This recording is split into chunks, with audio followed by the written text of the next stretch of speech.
Welcome, everyone! This is the Tanya Hoffman's Fabulous TV Show, and I am Tanya Hoffman, and this is my fabulous TV show, and this is my fabulous guest star, Cheval John. Yay! Hi, Cheval. Hi, Tanya. Thank you for having me here. Truly honored. Yay! So we're going to have a blast today. You know, all the time I look at getting you connected to amazing people so that you have an opportunity not just to hear them and to find out, how they can give you some advice or give you suggestions and tips, but to really reach out to them and get to know them. And this is, I think, the hardest thing for people to get through is that connection factor. If you find someone that you're like, I just love that person, don't just stop there. Go out and reach out and say hello and get to know them. It is so important to take that extra step because that's when life happens. That's when opportunities happen, changes, connections. If you have a business, your business will explode. And that's why I wanted to have Cheval on today. So Cheval, why don't you tell us a little bit about you and how fabulous you are? Well, my name's Cheval John, and I'm a host of a show called What's the Word, which is a show about finding out what inspires people to be successful in their respective careers.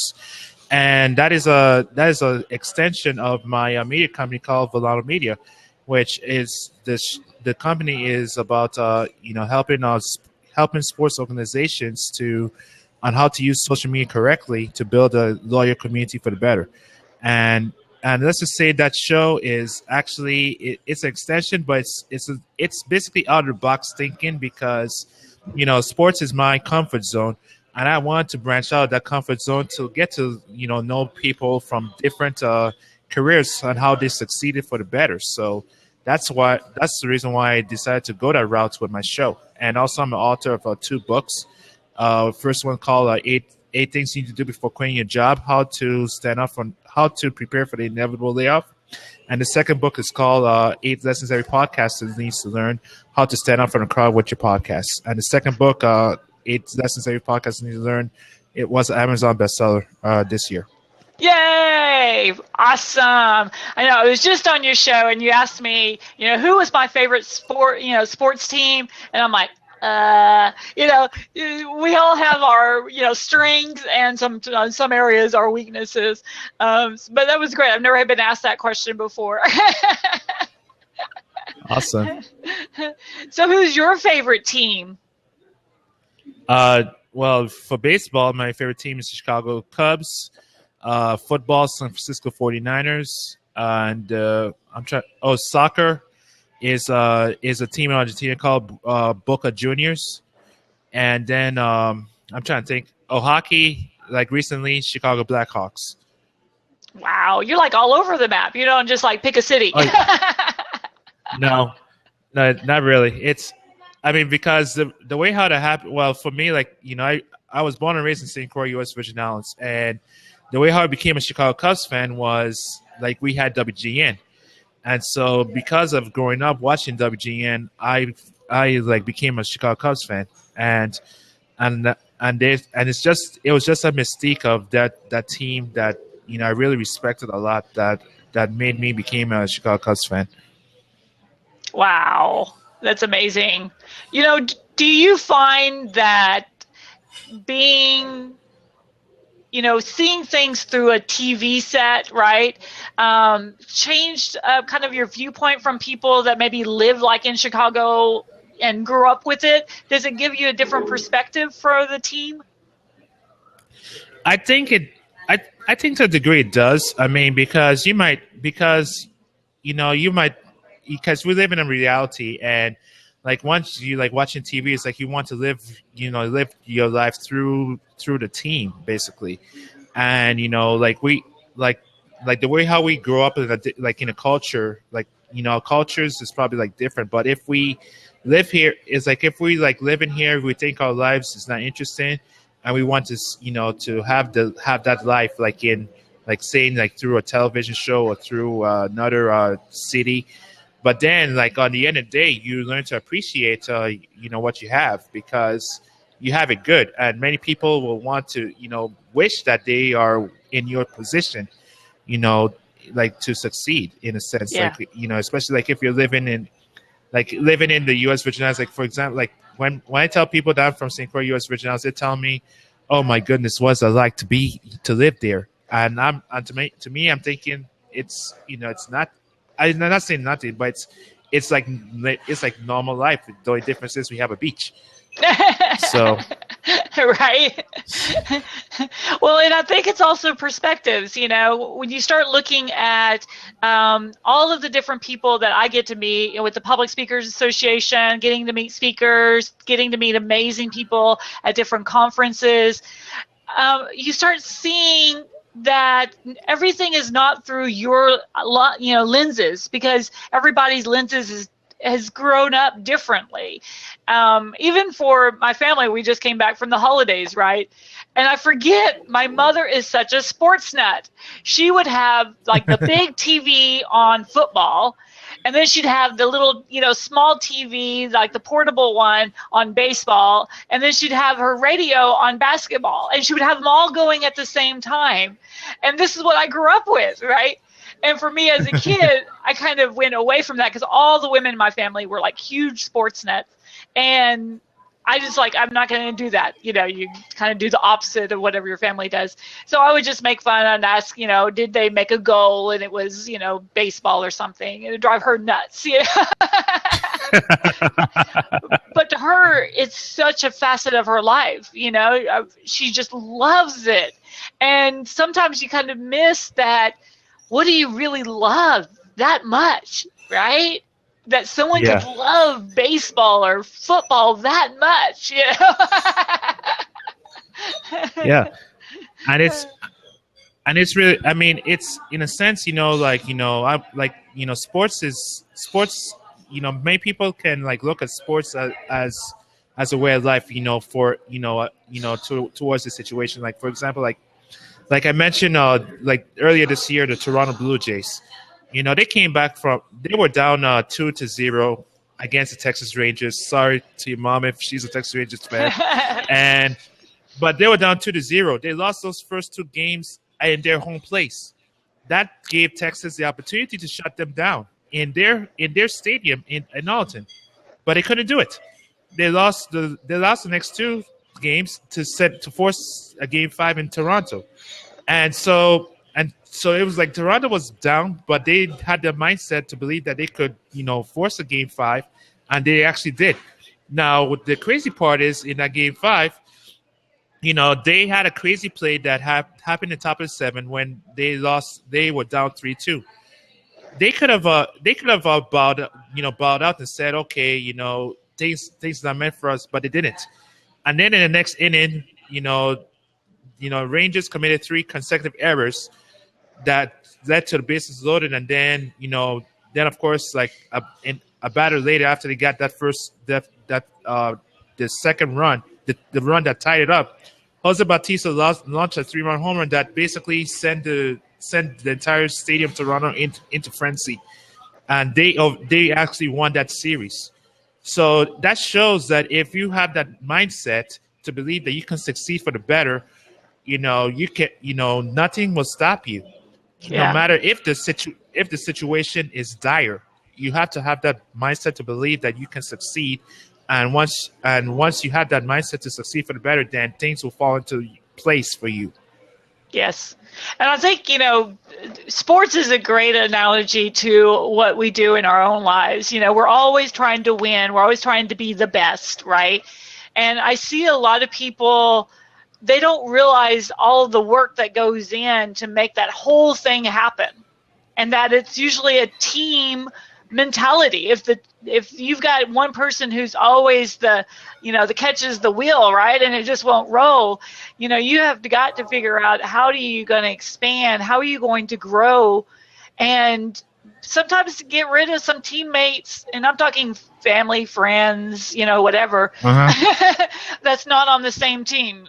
And also, especially if y'all are in business out there, is to put around you, people like Cheval and myself and people that are positive, and we want to see people grow. I love seeing people create opportunities and help them move forward. I know you're that way too. Yes, I am, and it's like every day. I try every day to lift people up. For the better. It's like I aim to like share uplifting content that will make someone who is following me on social media platforms lives better. I mean, Yeah. because the thing is, if we're in it, there's really no competition. It's just co-opetition.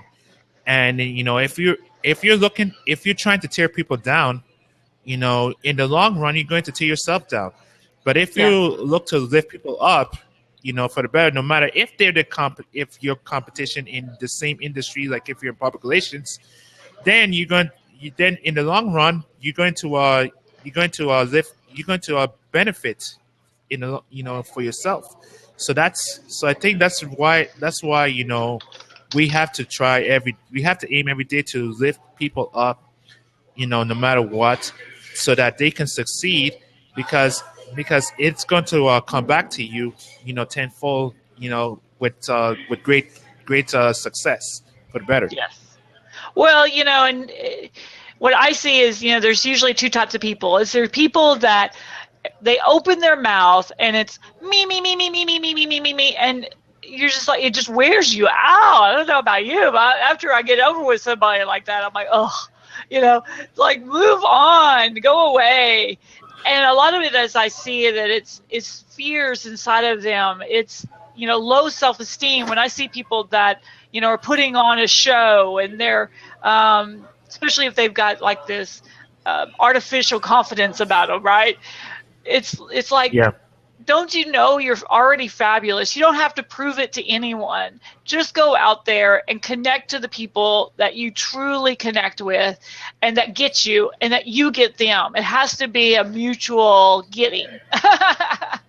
Yeah, and it applies to social media too, because I would say, like, those, if you those that are on social media, the ones that are true stars to me are the ones who are sharing other people content. They're sharing. They're actually, like, encouraging others to succeed for the better. And I'm gonna name a few of them here. Who are doing that: Brian Fanzo, Rachel Miller, Kristen Cardos, Victoria Taylor. Of she's based in the UK. She runs a Blend Social agency, and Tamara McClary is another one, and many others who I respect, because they are out there, lifting people up, every day, and you're learning from them every day. So those are the people that I respect. Now, the ones that I don't like are the ones who are the only time you're gonna see them on social media is if they have something to promote, like promoting themselves, and they're not out there, like, promoting others or sharing Yeah. uplifting content. Oh yeah, and I'm gonna name one more organization, which this is an organization that is killing it on social media, and it's a professional football team, the Houston Texans, because I see like their cheerleaders are on there every day, engaging with the audience, following each other, following the audience, sharing what's going on in their personal lives, and also asking questions, that is relevant to their fans. Nice. So it's like they are really doing well on social media, and I wish that many, huge corporations would follow their lead. In addition, to engage others on social media, because this is not because everything has changed. Social media, Yeah. has changed the playing field for everyone. You cannot advertise anymore like you did in old days. You have to engage with your audience and provide value for the better. Exactly. And it's always interesting to me, the other day on Twitter, there was the CEO of, was it Verizon? It's T-Mobile. one of T-Mobile, yeah. So there was the CEO of T-Mobile mentions that it was his first time to tweet, and then you have all of this negative. Oh, T-Mobile sucks. Oh, I can't get connections. Oh, I had a problem with my bill. I'm like, that has nothing to do with what he tweeted, right? And that part drives me crazy. So I just posted back. It was like, interesting how people always want to be, comment on something that has no relevance to the actual information that was just tweeted. And this guy emailed or tweeted back. He's put my name and the guy's name for T-Mobile in the same line, and he's like, "Interesting how CEOs back each other." And I'm like, "This was not even about backing, right?" I said, "Well, it's kind of neat that Wow. I'm in the same tweet with the CEO of T-Mobile," but I was like, people don't get it, and that's what people don't also understand is you got to let some people go. The other day I was on a blab, and Tamsin Cochran, who's amazing, she was the lady I was talking about. I think it was on your show. She's from UK, and she's a cooking fanatic. She's almost like Martha Stewart. I mean, it's amazing what she made me, these little yummy tarts. Oh my gosh. Anyways, she was talking about something, and she said something about, well, the Americans don't know how to do something, right? This guy on that was watching said something, like, "Oh, American hater," and I'm like, what? It has nothing to do with it. And she said something else, and he come back again with, "Oh, I can see that, she's really against." And I'm like, go away. And I just deleted him, right? Deleted all of his comments, said goodbye, block him. Don't deal Yeah. with it. Yeah.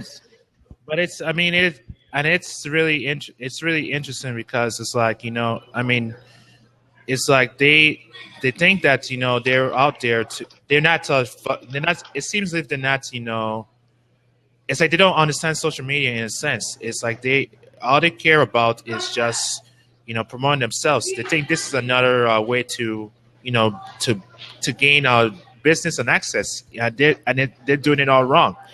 And it's like it's like, for example, it's like you really have to just engage your audience. Is like it's like someone that mentioned in a book that's coming out for these two gentlemen by the name of Kamasi Constable and Jerry Easley. They mentioned that social media is just how we would meet in real life. You build friendships over time, but the only difference is we're doing it on social. So it's like you just have to go in it with an attitude that you're going to provide value to your audience and provide value to someone else, in order to gain their trust for the better. So if you're not, like if you're not like engaging with your audience and being social, they're not going to do business with you. Yeah.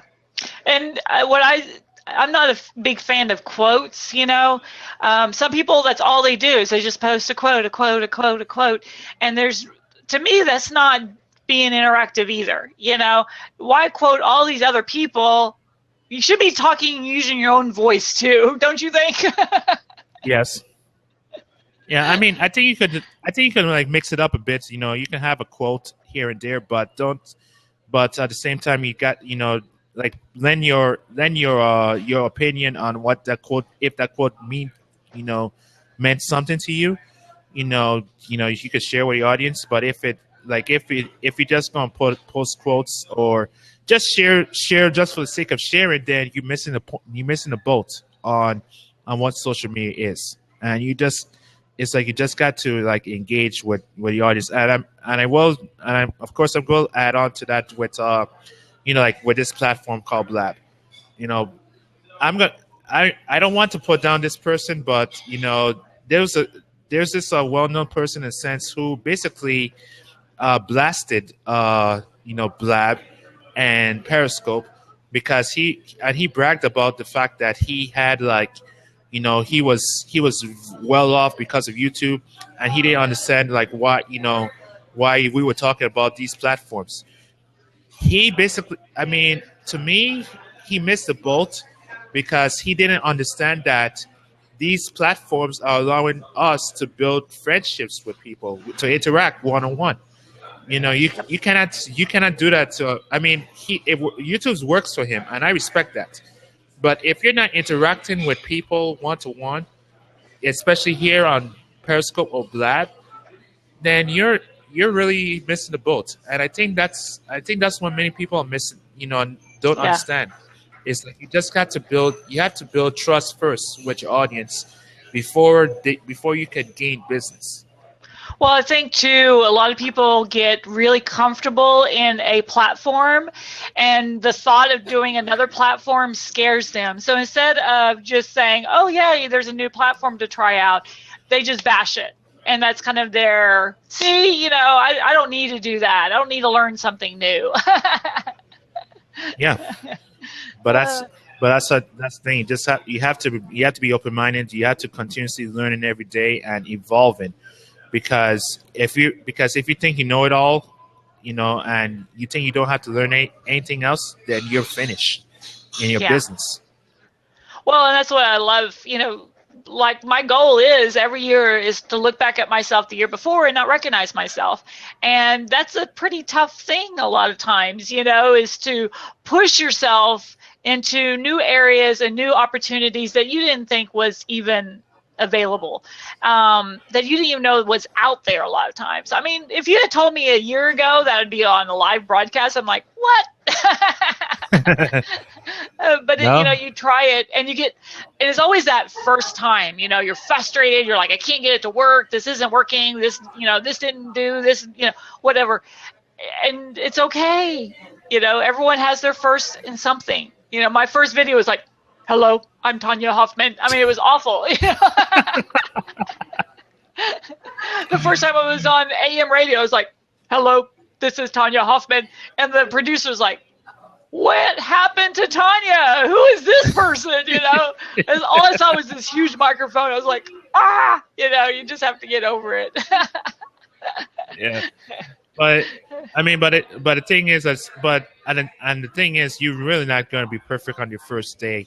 I will share with you all, that, my first time on Blab, I actually did a test run of the Blab, and I actually recorded it, and it was a disaster, I will admit. And then of course the second one, which was an official interview with a good friend of mine by the name of Killer Chatsowitz, it went well, but the Wi-Fi was so bad. I mean, it kind of went backwards, and then afterwards, thinking that I didn't understand the platform at first, that it would continue, like after I hit pause and then hit record, and then it would like be the same one. I didn't realize, afterwards, I just looked at it. I was like, oh, wow. It was kind of like, okay, it's still a learning curve, but Yeah. but over time, I've gotten better over it, gotten better with Blab. I'm still learning how to use Blab, for my podcast. It's like a continuous learning process. And I'm okay with that, because I know that, that I'm going to get better, with live streaming, and I will continuously impact people for the better, because I get to interact with everyone here on this live stream platform, and I also get to learn from other people too for the better. So Exactly. that's a huge benefit. If you're an entrepreneur, you have to like embrace like different mediums that can, help your business, and find the one that works for you. Like Yeah. I'm gonna say Periscope doesn't work. I haven't tried Periscope yet because I can't have it on my phone yet, but I'm open to trying it, and I see the use of Periscope. So I will try out Periscope soon, but for me, I love Blab more because it's much more interactive. Well, that's what, Periscope, you're sitting there and you don't have to have as pretty of a phone, but you sitting there and you're just talking to yourself, right? Is you're just monologuing. And I did it for quite a while, and I just felt like there was someone could ask you a really quick question, but you have a couple seconds to see it. And, I don't know, I didn't feel good about the interaction. And here you get that total, and even with people that are watching and all, and even the reviews afterward, people can watch it. I just like the whole platform. So, Blab is definitely, where I like to hang out and be involved with, because I like interactions. I don't like I'm not a big monologuer.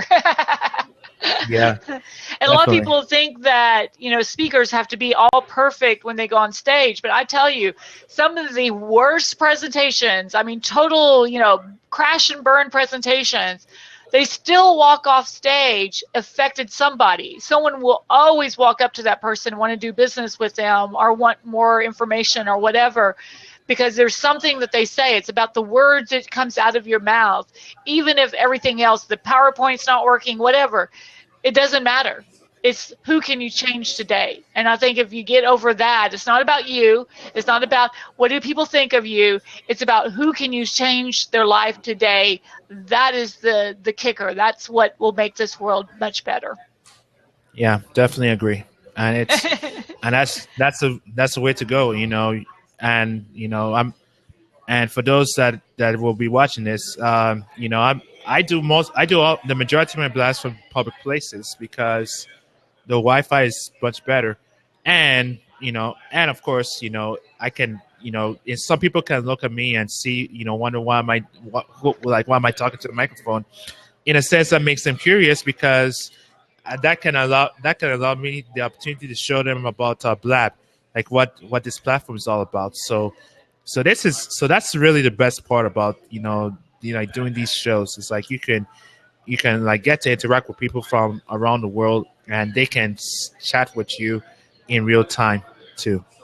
Exactly. And you just don't know at any point, who is there that can go, oh my gosh, that connection. It's like the other day I was talking and I was telling people about the nominations coming up. You can nominate yourself or get somebody to nominate you for the Collaborator of the Year. There's local, national, and international opportunities.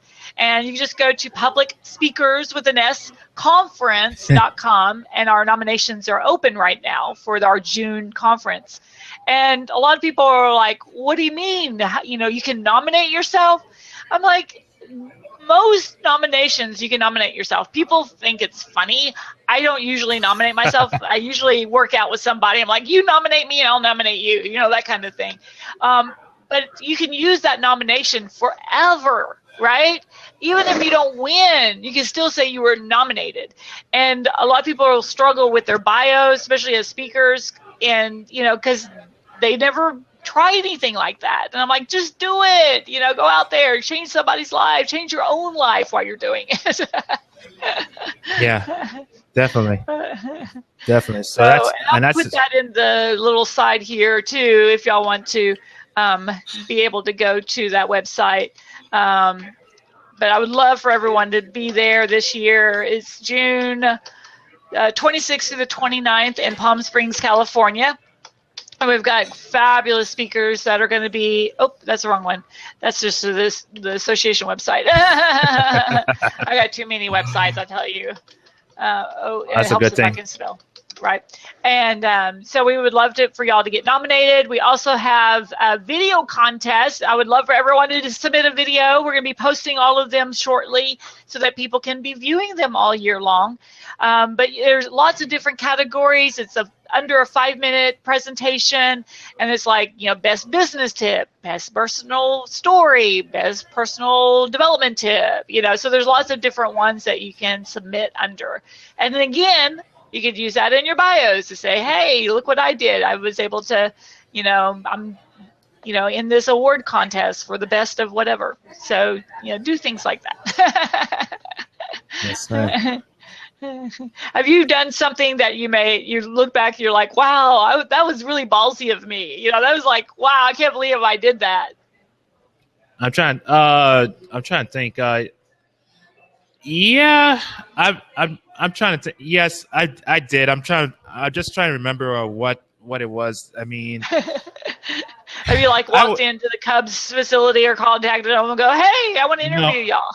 Actually, this actually happened earlier this year. I actually, went to a major professional teams, to try to get credential to cover the team for the professional team for the entire season, and I basically got rejected because they said that they didn't offer, because they said they have a policy that they don't allow bloggers to cover games, and even though my blog is part of my media company, they said no to me. So I was happy because it was part of the rejection challenge that I set for myself, thanks to a friend of mine who actually created it. He has a podcast called the 66-day rejection experiment, which the second season is on, rejection. And so I was Nice. happy about that. And another person who I joined in on that, which I was in that, off and on beforehand, was Amy Robles, who actually brought up that rejection challenge beforehand. So I felt happy that I got rejected because it showed me that, hey, it doesn't hurt if they tell you no, as long as you go out and try to, like, just ask if there's a possibility to, like, to cover a team, for your media company. That's a huge win. Yeah, that's awesome. Well, because I always grew up with my dad saying, you never know unless you ask. And so I'll call up anybody and say, hey, you want to be on my show? Or, hey, want to just talk to me? I would love to talk to you. And I always pose it as, this is something that's going to help you. And I list out how I'm going to help them, And usually because of that, I usually get a yes. Because especially what a lot of people don't realize, if you want to talk to a politician, you want to talk to a celebrity, you want to talk to a singer, you want to talk to whatever, they all need marketing. They all need to be in front of your people. So Yeah. definitely reach out to them because they'll want to know. They'll want to see. Yeah, So definitely. now, do you, Chevelle, have any kind of free offer or giveaway or something that you would like to give our listeners today? Yeah, actually, if they can go to my website and they can look on the for the second part of the second half of my book, for my second book, 8 lessons every podcast needs to learn, and Nice. I will post a link to it as soon as this show's over with, so that they can, like, look at it, read the entire book for free for your listeners, because Yay. so, so as soon as this show is over with, I'm going to go quickly and repost that link on, make that as today's blog post, and then then your listeners can can read the book entirely for free. Awesome. Yeah, and if you want to put it into the little chat window, that way they can click on it there too. And for mine, All right. here's mine. It's TanyaHoffman.com/win/. So remember, Tanya's with an O, Hoffman's with one F, two N's, because my husband's family doesn't know how to spell it right. And I have a right. I have a contest every month. I always choose it on the first, so it's coming up really soon. So you can win an hour coaching session with me, which is $1,000 value. So definitely jump in on that. We could talk about speaking, business, whatever you need to help with. I'd love to help you. So just go to TanyaHoffman.com/win/. And I've got that over in the chat window. So Awesome. thank you, Chevelle, for being on today. I definitely want you to come back and want to get involved and see how we can play more together. Does that sound good? Yes, thank you, Tanya, for inviting me on this show, and I definitely will be back here in the future. Perfect. All right, everybody. We will see you shortly. I try to do these often, and we'll get more on the schedule after the first of the year. So we'll see you back. Thank you for showing up and listening and having fun all day. And go out and make 2016 amazing. Bye.